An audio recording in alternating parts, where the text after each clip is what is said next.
you guys know I'm a massive fan of fighting. And the BKFC, Bare Knuckle Fighting Championship, is a relatively new promotion in the sport of fighting, but it's one that I've been keeping a very close eye on since it began.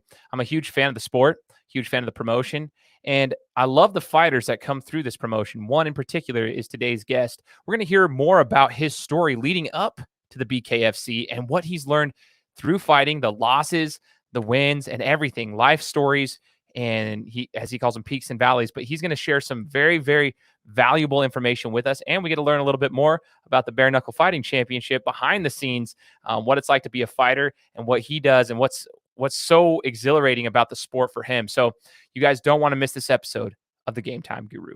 So, what time is it? Game time!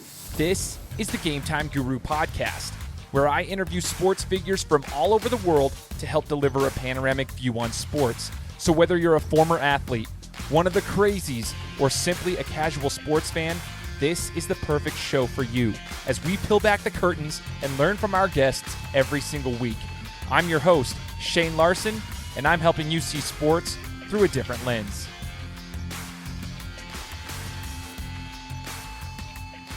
What's up, everybody? Welcome out to another episode of the Gametime Guru podcast. I am your host, Shane Larson, excited to be here with you guys today. Now, we are 4.5 years running into this show, 91 different countries, 67,000 downloads, and we continue to grow. Excited to have you guys all here with us to listen to this episode today. If you have not done so, please make sure to subscribe to the podcast. It is free. We are bringing you guys free content. Make sure to subscribe on your favorite device, whether you have an iPhone, Android, if you're on an Apple device. It doesn't matter. Like, my show's everywhere: YouTube, Spotify, Apple Podcasts, and pretty much every single place you can get a podcast. Make sure to go subscribe to it. And one last thing, if you guys are on an Apple device, leave us a review. Now, I ask people to do that all the time. And the reason I ask for that is because the more reviews a show gets, the more exposure the show gets, meaning the more people our guests can reach with their message. And that is the reason I want to ask you guys to leave me a review if you haven't done so already, so that we can get this out to more people and continue to grow the show organically. Now, for those who have been following me, if you haven't followed me on social media, on Instagram, Facebook, Twitter, I'm pretty active on all those platforms. Go and do so. But for those who have, you'll probably know, and those who've known me for my whole life basically, know that I'm a former boxer. I love the sport of fighting. I love any kind of combat sport for that matter. I've got a massive respect for just any combat sport, but especially in the boxing world. And some people think that boxing is just this barbaric, they just don't understand it until you get in the ring and you understand that there is an art to it. But it does take a different mental toughness, a different, just a psychological level to be able to compete in a sport where you're pretty much at risk every second that you're in there. And today I'm bringing on a professional fighter. His name's Chris Sarro. And I've been following Chris for a minute now. It's kind of it sounds kind of creepy, but ever since I started following the BKFC, Bare Knuckle Fighting Championship, I found Chris because I watched, I think it was his first fight in the BKFC. I'm pretty sure that's what it was. And I started following these fighters that were in the BKFC, which we'll talk more about here in just a little bit. But I got to know a little bit more of his story just through his Instagram page, and I became super intrigued. So today we get to actually hear from Chris and hear your story. So Chris, first things first, man, thank you so much for joining the show. Thank you for having me, man. I'm excited. I'm a fan, so it's an honor to be on here. Oh, absolutely, brother. This is super cool for me. Now, before we get into the BKFC discussion, man, and for those who don't, well, you know what? We're going to hide that till the end here. We'll talk about it in a little bit, about what, the Bare Knuckle Fighting Championship really is all about and what that's about. Talk to us about your history in sports and what got you into the sport of boxing. How long have you even been a fighter for? Did you play any other sports growing up? Kind of tell us a little bit about your upbringing before you got to, now where you're currently fighting for the BKFC. But before this, let's do a little rewind in time. Absolutely. Yeah, man. So I was never an athletic kid. I was kind of like what you'd consider a chunky kid. But I had hoop dreams when I was a kid. Michael Jordan was my hero. I believed he could fly pretty much until Mythbusters busted that man. But he was a big fan of mine. I was a big fan of his because I believe that he set the bar for how special athletes can really be. And for me growing up, I always wished that I could be this athletic, fit kid. I knew it was inside of me. I just had a big soft coat over the top of it, and it messed with me. I didn't make the basketball team, and I would try so hard and all this stuff. So pretty much after high school, I had enlisted in the Air Force, and that whipped my butt into shape. But when I right before I enlisted, I found a gym up in Bangor, Maine, called Team Irish, ran by Marcus Davis, the Irish hand grenade. He was UFC welterweight, ranked 8th at the time in the world.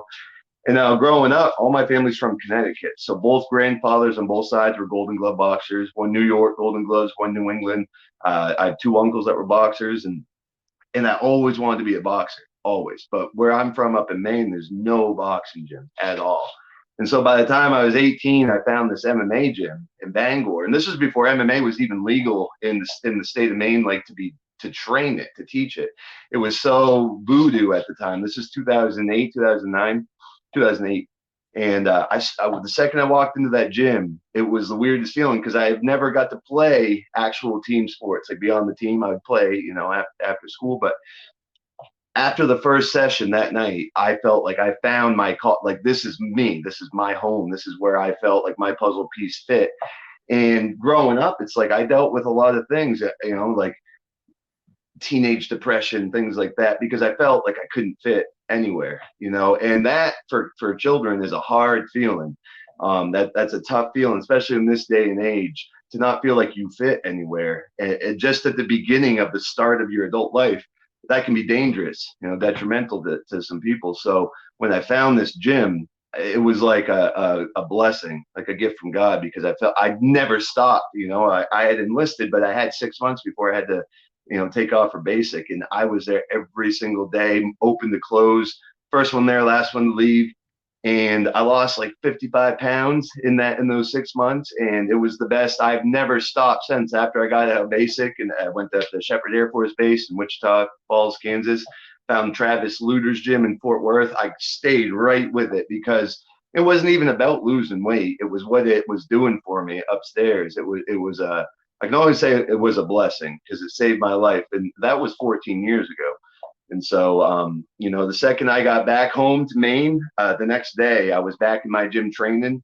And yeah, I mean, that's some of the backdrop of it, but pretty much the rest is history. Once I got home, I started training. It's a long story, but that's the backdrop of it right there. I was kind of always a strong athletic kid, and I wanted to be a fighter, wanted to be a boxer. I'm a fighter at my core. Everyone in my family were fighters. And, so bouncing isn't the best way to get into fighting, being a bouncer.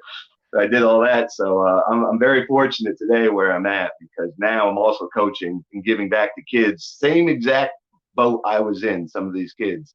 And I can relate to them. If I had started coaching, way back when, but now I know it's like exactly what I have to offer and how good it is for anybody, any age, but let alone kids.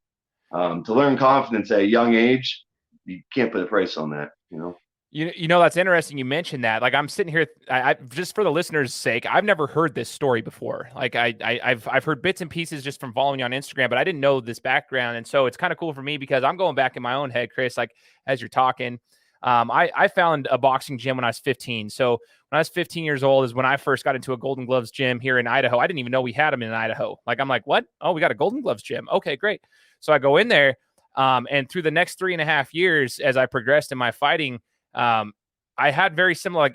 I always participated in team sports. I was on the basketball team. I played football my whole life growing up, but for some reason, boxing, it brought me like those. Like, it's great to be part of those sports, but I actually think that team sports at times, if you don't have the right coaching and the proper experience, it can actually demoralize kids. It can destroy their confidence. Sometimes it can elevate, and sometimes it can destroy their confidence. I wasn't on either one of those sides. I wasn't high up or high down. I was kind of just sitting in the middle. But I will tell you what boxing did for me. For one, it forces you to be like one-on-one. Like, so any fighting sport, you're one-on-one, but you do have to learn discipline, because if you don't stay disciplined and listen to your coach, you end up with a busted face. Or if you're like me, you end up with a torn shoulder because your coach keeps telling you to put your arm back after I would throw my jab out and just hold it there, because that was my defense mechanism. I'd throw a jab out and keep my arm out, and he kept telling me to put my arm back, told me over and over and over again. And finally, some guy just swatted my arm down, and that simple movement ripped my shoulder out. So like things like that happen. You have to learn discipline, all this stuff. And I can tell you from the time I was 15 to the time I was 18, fighting for that amount of time at that gym, under different coaches and so forth, my confidence, when you mentioned confidence, like it was crazy. And I saw the same thing in other kids and other adults. Even like I saw guys coming out of prison who would come straight into the boxing gym like days after just getting released from prison because they literally have no idea of where to go in life. And they come in there. And at first, yeah, you're like, oh, you're a little apprehensive of working with them. So you don't know what they're going to do. But if the ones who stay dedicated, all of a sudden they found themselves finding work to do. They found themselves in good relationships and taking care of their spouses. They had confidence that it wasn't this fake confidence that they had gotten in prison. It was real confidence that you could translate into real life. And I have a huge testimony of the sport of boxing, any kind of combat sport for that matter, any training, whether it be mixed martial arts, boxing, jiu-jitsu, whatever, and on the confidence that it can give you. So anyway, that's it. Just was like blowing all those memories back in my head. Now, when you were training before the Air Force and then right after, or sorry, before basic and then right after you got done with basic, did you compete or were you just in there like to train and stay like mentally sharp? Just training because I had found the gym 6 months prior, and a lot of gyms, most places, kids will start fighting after like 3 months.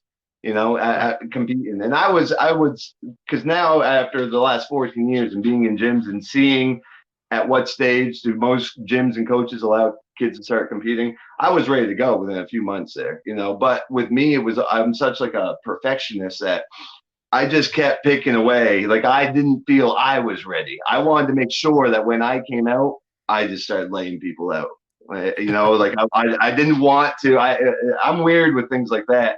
And so it was on me, like when I decided to start competing. I didn't start until I was 23. Okay. I trained like it went from learning and it's like, all right, now we have the basics down. And I got all the way till I was the main sparring for all the pros in the gym. But it's like I had a son at the time. I just had my boy, I had a full-time job. I was learning what true commitment, if you want to be a professional. And I didn't want to start and then have to stop and restart again once I figured it out. I would learn from everyone else that had turned pro or went amateur on what to do, what not to do. And I just kept getting as good as possible just because I loved it, and that's what tells me today, looking back on it, is that I'm truly passionate about the sport. I didn't just get into just rush into competing. I just needed to be there. I needed to be there every day, putting in the work, and I just let nature take its course on when it was time to compete. So when I started competing, I was 23, 24. I was putting the hammer to some people, I was pro sparring, pro level pretty much, but you have to start in the amateur. So, yeah. Tell me about that then. Okay, so you're 23, 24 years old when you finally get into a competitive bout, a sanctioned bout, I guess, if you will. I don't know how to explain, but just an official bout. Sanctioned bout, yeah. So you were talking about training in an MMA facility when you first found the first MMA gym, but you're talking about you're training in boxing. You're competing in boxing, correct? Just so the listeners understand where we're at right here. Yes, because Marcus, as well as being ranked 8th in the world in UFC, he was a professional boxer when 17-1 before it. So in knowing that, I knew, this is the guy to learn hands from right here. That's where I put the focus on. So when I decided to start competing, it was as a boxer. Yes. Awesome. Okay. So I want to hear about your very first amateur bout as a boxer when you finally got to compete. You said you laid the hammer down, but what was the first actual fight like for you when you put the headgear on, you're ready to rock and roll? Like, how was it for you? Did you knock him out? How did you feel fine having been sparring with these professional level fighters for a couple of years? Yeah. So like I had said also before, we're all fighters in my family, and some of us did it the right way and some of us did it the wrong way. And so, throughout from 20 to 23, I was a full-time bouncer in my small little town here. And it was as roadhouse as it gets, and with grown-ass men. And I was just a young kid. And so getting in there finally with all the training, all the years, finally, we had driven 7.5 hours from Ellsworth, Maine to Windsor, Vermont, where I fought this guy named Denton Jevitz, who was a Marine. And he was tough, and he had like 3 fights at the time. This was my first one. And I know they say if you don't get nervous before a fight, you're either a liar or you're insane. And I'm neither. I just have strong nerves. What I wouldn't call it scared before a fight. I get excited. And some guys are throwing up and things like that, and they run to the bathroom right before they walk out. And I'm cool as cucumber, because this is, for me, life is difficult enough. This is like fun. This is exciting. I know we're going to be good. There's medics there. There's, health wise. So I was real calm. I was smiling. I couldn't wait. And when that bell went off, I wish I had footage of it. There used to be. I sprinted as fast as I could across that ring, and I threw a punch. So like I just was throwing punches so hard and fast. The wind was like making the guy spin around. And so It was very explosive, exciting, and no, we went to decision. It was my first fight was not an easy fight, and it was the most educating experience I probably had, ever up with all the training up until that point, because after 30 seconds, I could barely breathe. And when you're in a fight and you can barely lift your arms, although you wouldn't have been able to tell until the third round, you have to do some dig deeping, some soul searching, and that's the only way to learn. It's the most honest moment two men or women can share is really in a boxing ring. There's no team. There's no one you can blame anything on. All eyes are on you. You're stripped of all your masks that you wear in public, all your anything. You're stripped of it all. Now it's time to find out the truth. And I found out a lot of truth in that first fight, and I couldn't wait for the second one. Yeah, it was awesome. Man, that's really cool. And I want the listeners to know, if you're just a casual fan, I'm so glad you're sharing that, Chris, because when I had friends of mine come to watch one of my local fights, which ended up being my last fight. I was 18 years old. I was fighting for Boise State University. We actually had a club team at the time, but it was under the Golden Gloves gym that we were training at. And we were fighting for what we called the Bronco belt. And I was 185 pounds. The dude was 205, but in amateur boxing, you could be within 16 pounds of each other. And that's how they kind of worked it here in Idaho, at least. And, they upped my weight to 195. It was kind of sketchy, but it was what it was. The guy was 28 years old. I was 18. That's just how boxing is. That's how fighting is. You don't have age. You go in and you fight. And, and it was crazy because people are like, it was 3 rounds. And I remember getting my head just smashed. It was the worst fight I've ever actually had ever. I was getting blasted. I'd never been knocked out, but I was pretty close. Like I got a standing 8 count. He got me in the corner and but everyone's like, keep your hands up, do this. And they're yelling at me. I'm like, you have no clue what it's like after one round to be completely winded. My legs were gone because I got kind of wobbled. And so my legs were gone. My arms were tired. So everything you're saying right there, I'm sitting there going in my head. I'm like, that people just don't understand it, but that's where the true test comes out. I had to move my head, which was causing me to lose my breath even more. I couldn't get my rhythmic breathing. My nose was bleeding. So I'm breathing out my mouth, which is dangerous enough as it is, because you're leaving your jaw open, all these little things. And but what did you learn from that? You learned that you don't quit when your legs get tired. You don't quit when your arms get tired. And was there any other walk of life you had prior to that you had a test of that magnitude? No. So that's the thing. And then later on in life, let's fast forward 7 years in my life, I went through a divorce, and this was 7 years after I had that fight. And I remember I've multiple times referenced that one fight because of the things that you had to go through. Like, dude, you honestly think you can't do anything? You'll figure out a way. Like when my knees were buckling, I figured out how to I went straight legged and leaned on my back foot until I could get my legs under me. And then I was able to move. You figure out a way to get through things, right? This is crazy. So, Chris, that's the story. It's awesome to hear that. It's good for me to hear that because I try giving those testimonies to my students. So get to hear it from somebody else. It's awesome, dude. I love this conversation, man. So Chris, how many amateur bouts did you have before you decided to make the jump to the professional level? Yeah, not many. 7 and 1. Because where I'm from up here, I mean, Marx's gym ended up closing. He left, so it turned into just MMA, more even grappling, and I had to travel for every fight. I had to travel down to Cugno's gym in Lewiston, but mostly like Gleason's gym in New York City. That's a drive from Ellsworth, Maine. But so some of these gyms you can fight twice in a weekend. You grow up in the city, but I had to, as an adult, find gyms, reach out to them, drive to them, train just to get one more amateur fight on my record. So 7 and 1 was what I had managed to accumulate in a good how long was I amateur for? For about 5 years. It wasn't maybe like 2 in a year, but it was. I was figuring out if I wanted to continue as a professional or I just wanted to win my Golden Gloves. That was my goal. And so I trained like a professional that whole time. I was in the gym all the time, but when I would choose to take fights was at my own pace, at my own rate. So I didn't have a lot before I turned pro. I got thrown from the kiddie pool into the deep end real quick with BKFC, which I like. I like that kind of challenge. No, I love that. So just talking about that, and for those who don't understand amateur boxing too, like you were talking about, I appreciated that your travel times, like this is kind of like minor league baseball, if you will. I try to liken it to that. Like you have to travel. Sometimes you're not getting paid. So like you have to figure out a way to get transportation. Sometimes you travel 6-7 hours. For us in Idaho, it's very common to travel 3 or 4 hours to another city here in Idaho and then fight. and then come right back. And some of those events are outdoor and it's hot and you're exhausted, and people don't realize like a 3-round bout, even in the amateurs, 2-minute rounds, sometimes you're dead in 6 minutes. Like people don't get that. Like in boxing, 4 rounds, even like you're just trash. So then you have to drive right back. It's a sacrifice. So amateur fighting, it teaches you a lot about just the sport itself now, and just life in general. But going into the professional level, when you decided to become a professional before the BKFC, did you have any professional boxing matches before BKFC, or what was the transition here going from amateur boxing to that? Yeah, I had we won't get into it much right now on the show, but I had a traumatizing experience pretty much dealing with a loss in my life, and I decided to turn pro then. That's when I went, I can't even talk about it. I went all in, and because I didn't have a choice, really. I had no choice. I was so burnt with life at that moment, and it was so upsetting that 4 days later, I made a phone call to a promoter, and I said, I'm going pro. And not because it was some fun idea as much. It was a dream I always had, and life had just taken a turn for the worst at that moment, and I needed to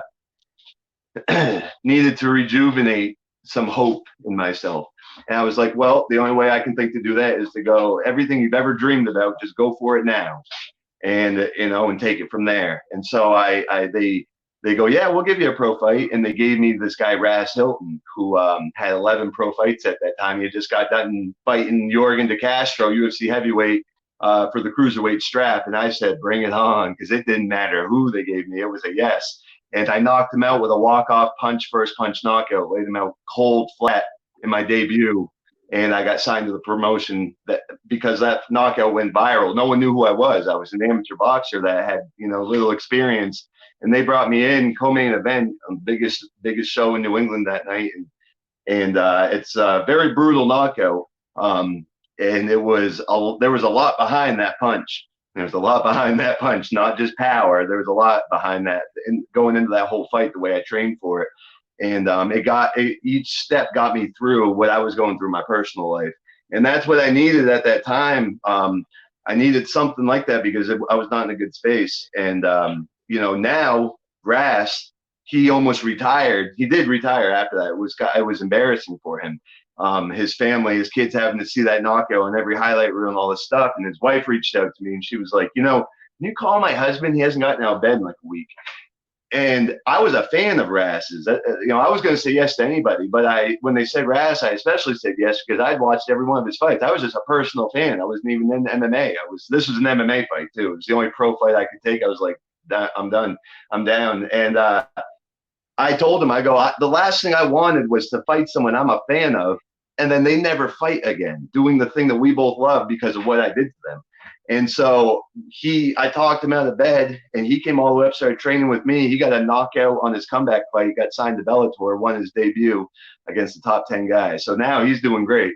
And so it's kind of changed both of our lives. Sometimes a loss is the most valuable thing in the world, the best thing that could happen to you. It's been the best thing that's happened to me in my career, any losses I've had. So, it was pretty intense. This whole thing's been a movie, man. It's been you can make a movie from the beginning to end, and it's still going. So that's crazy, man. And then I think I've seen the clip. If I'm not mistaken, I think it was on your Instagram page. You had posted a clip of maybe it's a little mini documentary that you're doing or have done.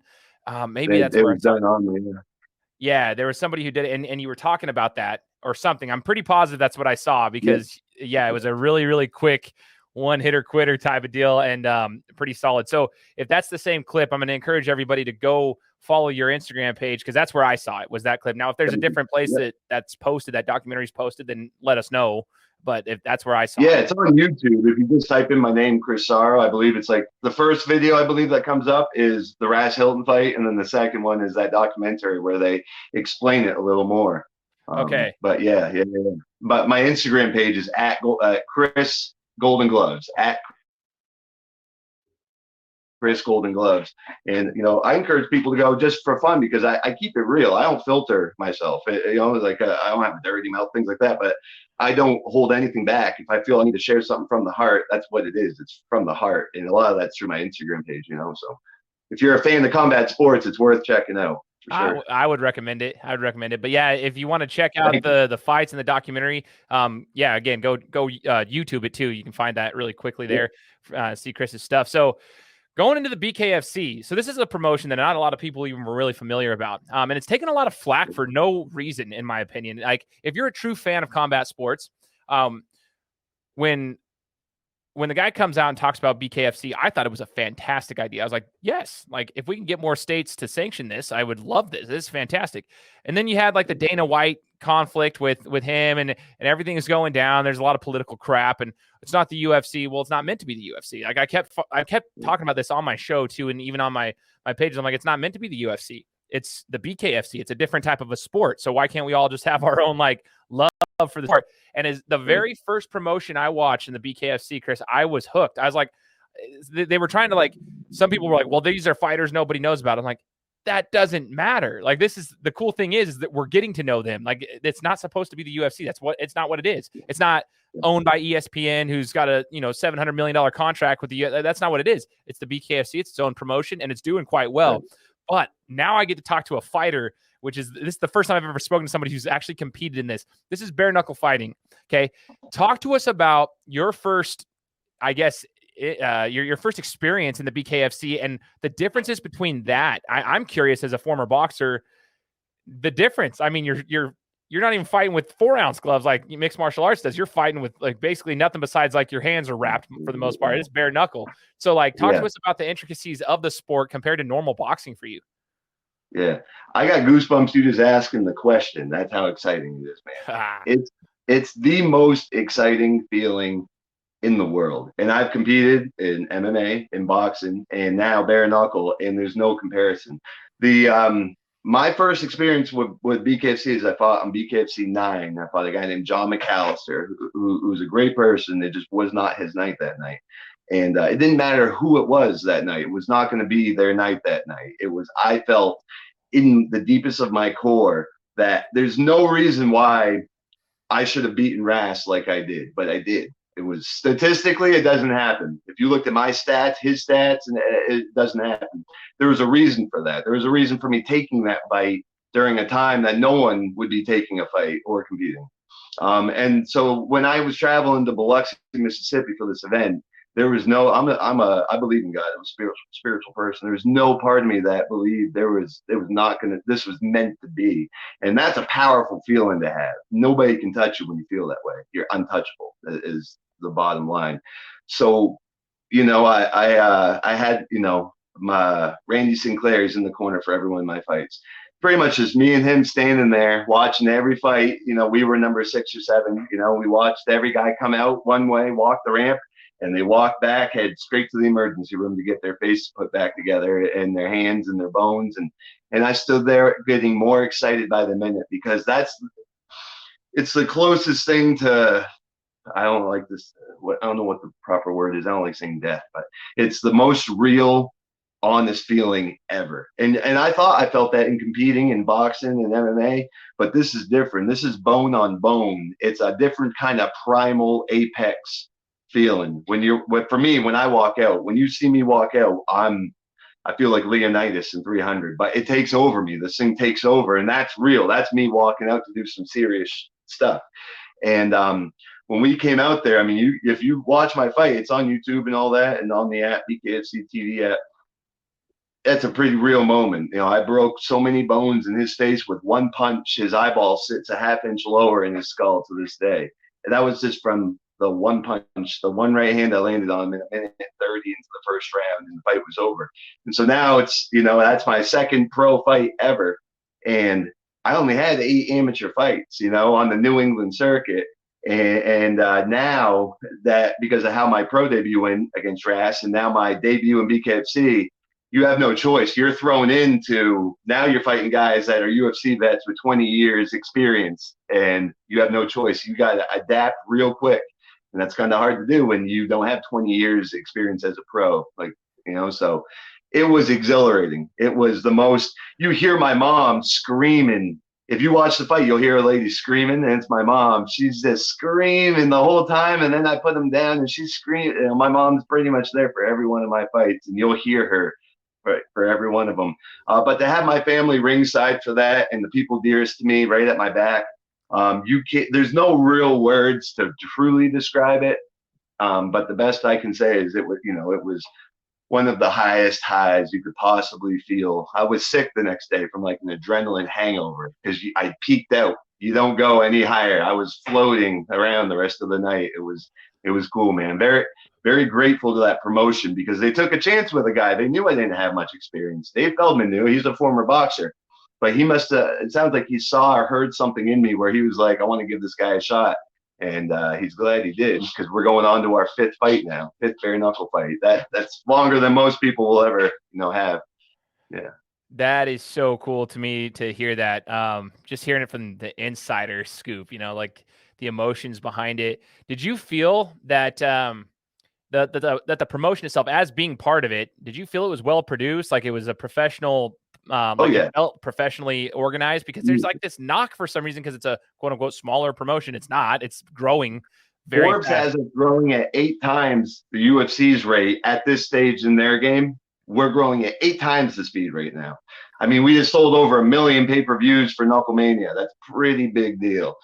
So it really comes down to casual fans that make certain comments, and then it distorts the vision of people that, like me and you, that are way more than a casual fan, but will hear something or read something, in an article maybe, and not realize who it's coming from, because there's many different perspectives on the sport. But I tell you what, they're changing really quick because we're going nothing but up. The production's unbelievable. It was a big step up coming from a regional scene to pay-per-view, where you come out and my name's on the Jumbotron and smoke and my music, and I love it all. None of it makes me nervous, scared. It's like I need to make myself nervous before a fight because I have strong nerves, and it ends up working against me. I come out thinking I'm gonna boop, and you're gonna evaporate. Like my brain, I gotta actually make myself be nervous so I have more respect for my opponent's abilities.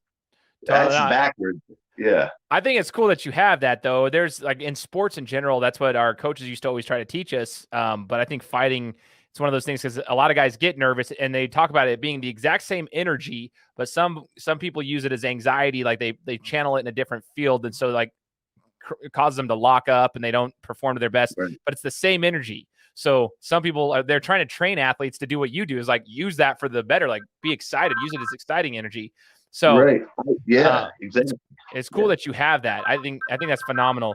Now, here's my other question here in regards to BKFC. It's a circular, it's a circle, if you will. Like it's not like a boxing ring. Circle. Yeah. You toe the line. Like there's a couple different things that are just from traditional boxing to that, but like that's basically it's a circle, and then you go and you're bare knuckle, and then you can clinch the head a little bit too. There's some Muay Thai included in there. You can't do two. Okay, one hand. Okay, so you do that and do some uppercuts and such.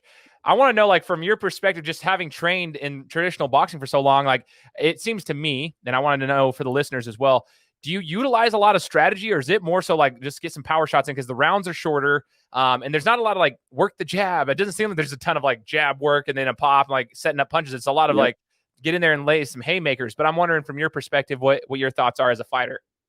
Well, in my first 3 pro fights, even though they went just about a minute or a little over a minute, it was the first right hand I landed, it was over. And so no matter what strategies, tactics, anything that coaches outside, puts on me or mentions, my brain tells me when you touch someone with your right hand, they're going down.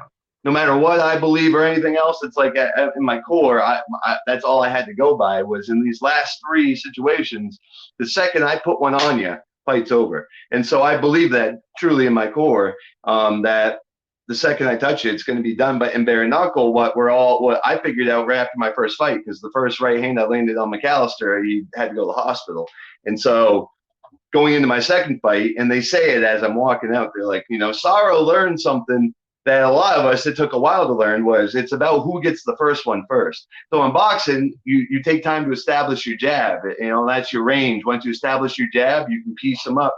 In MMA, there's a million that you're feeling them out. You're faking them, seeing are they a ground guy? Are they going to shoot and take you? Or what do they want to keep it standing? In bare knuckle, if you start taking time to do any of that, and someone who has half of the experience of you just happens to put one on you, well, fight's over. So it's about who gets to who first, really. And so it calls for some interesting fights, because you get guys that have 30, 40, 50, 60 pro fights. Like my second opponent, it was his 59th pro fight altogether between all Muay Thai, boxing, and MMA. I was his 59th. It was my third pro fight.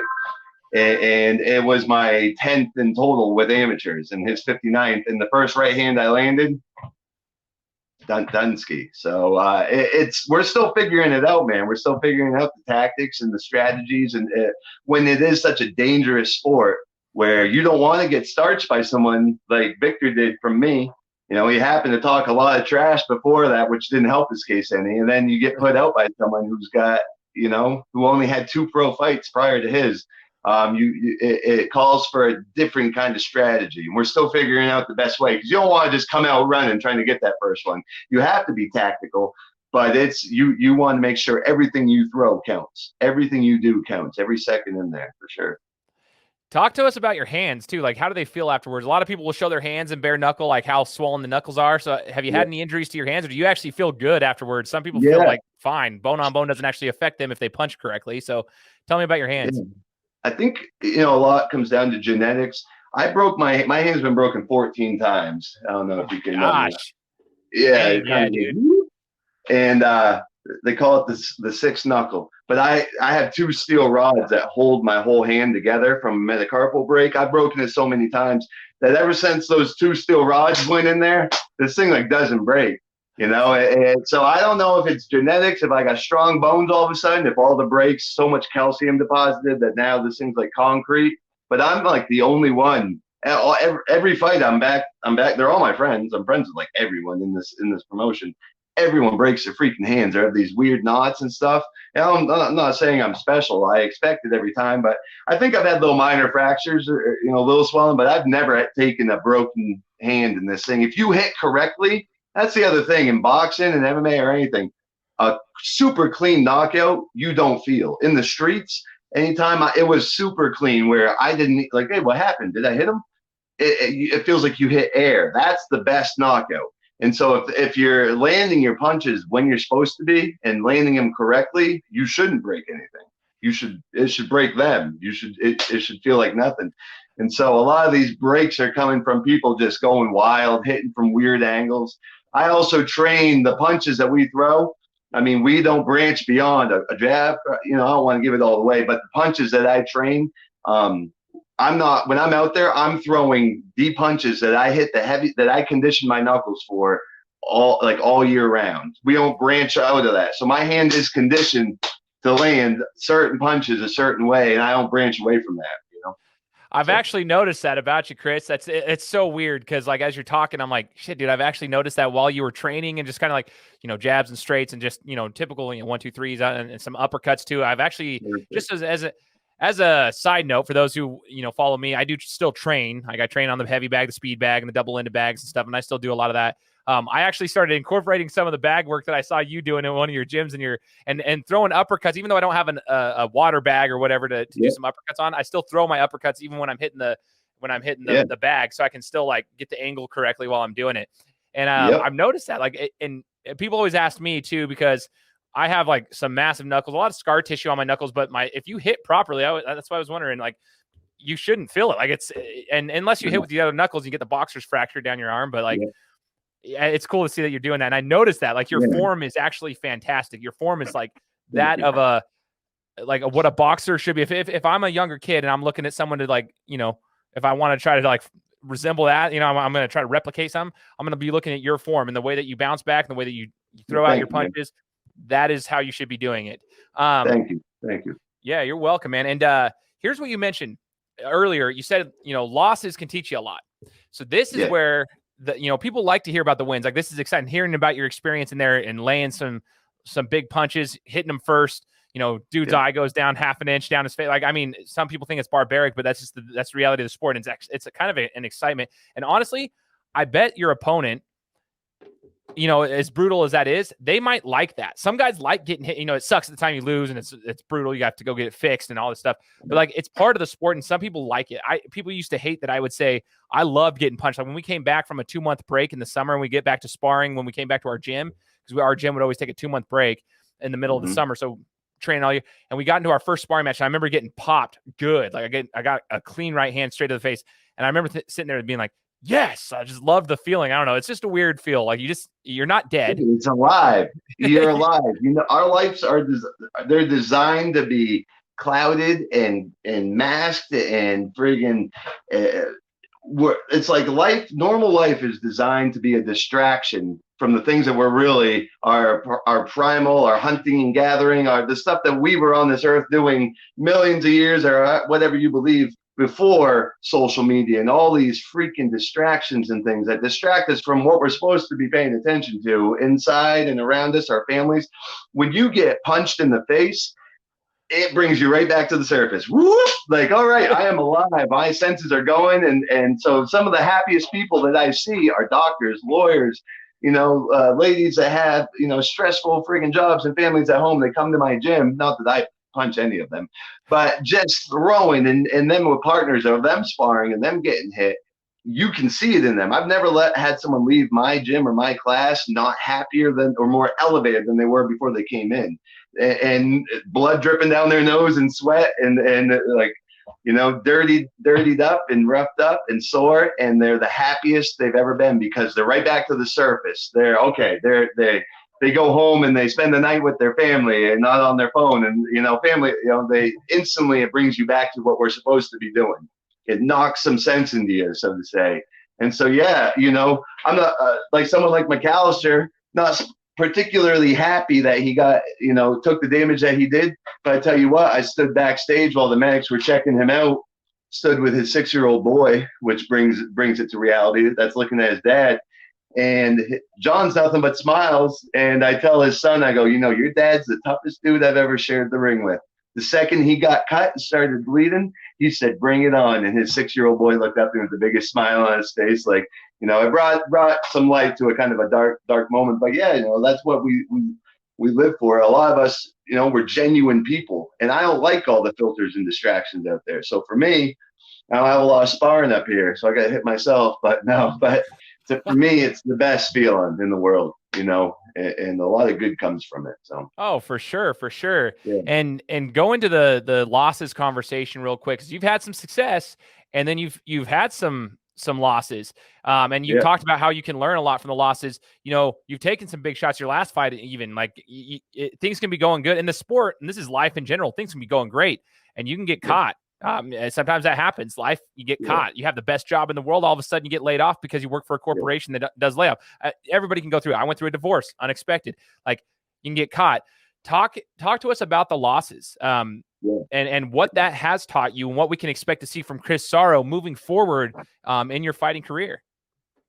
Yeah. So no one likes to lose, and I had lost a fight, and I only lost one of the amateurs by points. So technically, it didn't feel like a loss to me. We got fight of the night. So technically, I'd never lost a fight in the streets, in the ring, in my life, and 7 years competitive without a loss. And I knew it was going to come at some point because it's too unrealistic.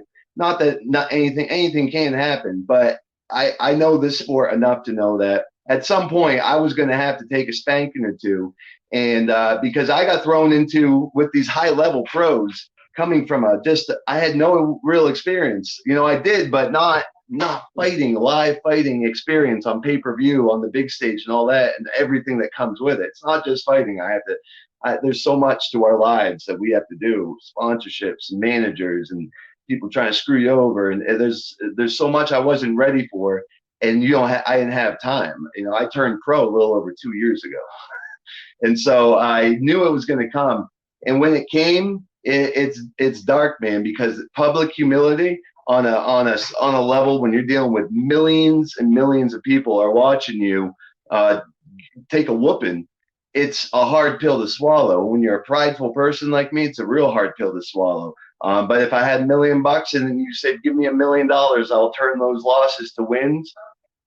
I wouldn't take it wouldn't be worth anything to me. That's the most valuable thing that I ever could have done was lose my last 2 fights. I'm not losing the third one, but those 2 losses, they put me into a dark, dark, dark place. And you're going to hear it here because I've yet to do an interview on any of them. A lot of fighters don't make it through that. You'll read about them the next day. It's a dark road.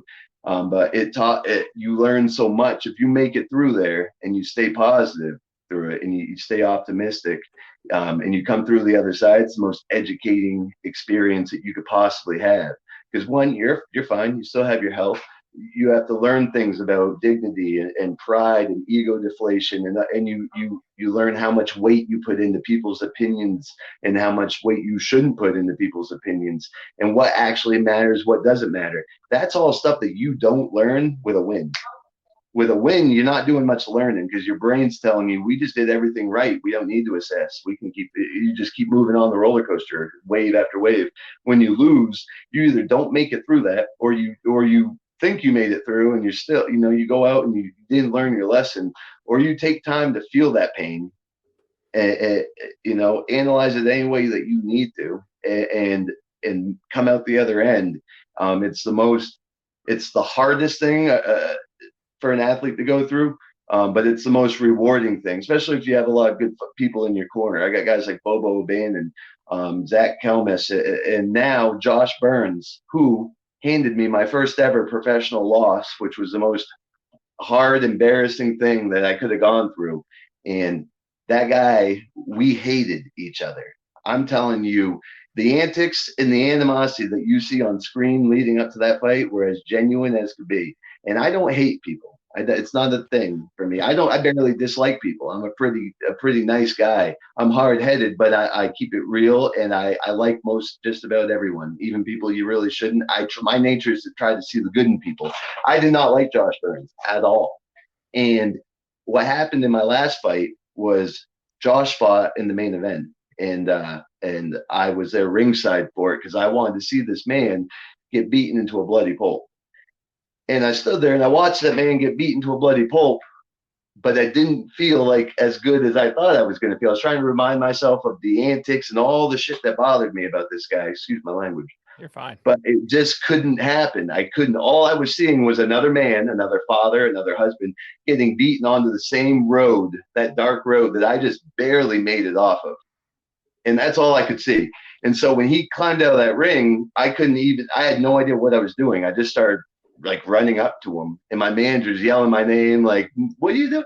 And I yell up and I go, Josh. And he goes, yep. He knew it was me. And he was ready for anything. Now we talked, but I went up and I didn't even know what I was doing. I just went up and I checked on him. I'm like, you okay, man? And he's like, yeah, the guy hits like a truck. He was so deformed looking, beaten up. And a couple little words back and forth. And I walked him up to the doctors. And I go, all right, you should be good from here. And I went back home, flew back home, and I went into my dark spell because I had lost that night. He didn't know I had lost also. And it was a few weeks later that he went on some podcast, and at the end he gave the shout out to me. My phone was blowing up. Everyone's sending me the link, and he I guess that meant so much to him what I did there, that because he said that was the lowest point he had ever been. He'd been a pro for 20 years, and that was his lowest point. I didn't know it was his lowest, but I recognized where he was there, right. And I had nothing but, my heart went out to him. And this was a guy I hated. Now he gave me the shout out and kind of apologized, and now we talk all day, every day. We have been best of friends now. I'll say it here because no one knows until now. I'll be flying out to Detroit doing my whole camp with him, and he doesn't corner people, and he's going to be cornering me. He takes it as a reflection of yourself. And it's a risk you take cornering other people. And he's going to be out walking that ramp in my corner. And the last time we were on TV together, it was violence and hate. And so you want to talk about what you learned from a loss. That was the most humbling experience, because as an adult and 32 years old, you shouldn't be ever hating people like high schoolers. And him also, it didn't feel right to us. And it was a God thing through and through that, everything that happened strategically, him losing, me coming, all these things happened from losses, not from wins. If we both had kept on winning, we both kept going in the wrong direction that we didn't realize. Both of us losing simultaneously. It was the best thing that could have happened to both of us. And now we're teaming up, powers and numbers, man, and we're going to clean out our divisions and stay in our lanes. So all this good, and that's what got me out of bed. That's what got me out of my dark spell, was him reaching out to me and saying, hey, man, I'm sorry. This is how I was feeling. This is how I feel now. And I'm like, I'm sorry too, man. And then that takes a big man to get to do. So, for me, what people are going to see in the next fight, when he comes out at my back and then I lay the best whooping I've ever laid on my opponent, it's going to make millions of people go home and question their own morals. And everyone has a Josh Burns or a Chris Sarro in their life that they can't stand. And they use us as examples of whatever, of how to be. And it's like, we're going to set an example. And that's a mark I want to leave. That for my son to get to know that the guy that beat his daddy, who to my son, I'm a superhero. I was always the champ. And so I didn't know really, my son's 9 years old, how he felt inside about Josh Burns, but he knew who he was and what he had done. When I told him that now we are legitimate friends and show him videos Josh sends, you can see in my son's eyes, like, it makes him happy, He has his own narrative going on, and that, you don't know, but that's what I want, that the lessons that I get to pass on and teach from a loss is, okay, yes, I lost, but this is how you handle losing. Like a champ. And so every champion in the world's lost, so I know it's stretched on, but it was a long-winded answer. Yeah. That's a fantastic answer. And that's phenomenal. And I hope the listeners here take that and take notes of it. We've all been there. And I love, there's a lot of things in there, little golden nuggets that you shared. And I think it's important, whether you're a fighter or not, you can relate to some degree to what Chris just said right there. That's big time. And I want to see heart, man. Dude, I can tell too, and I appreciate that. And I look forward to your next fight. I look forward to seeing how you improve as a fighter, and then this whole narrative behind it with what you just shared there. It's going to be exciting, and I can't wait. So we look forward to hearing more about that in the future when that gets posted. But that's going to be awesome. As we wrap it up, Chris, and we've heard about your story. Tell me the 3 biggest life lessons that you've learned through fighting. So it could even be just reiterating what you might have said, but what are the 3 biggest lessons you've learned through fighting that our listeners, whether they're young or older, can take with them?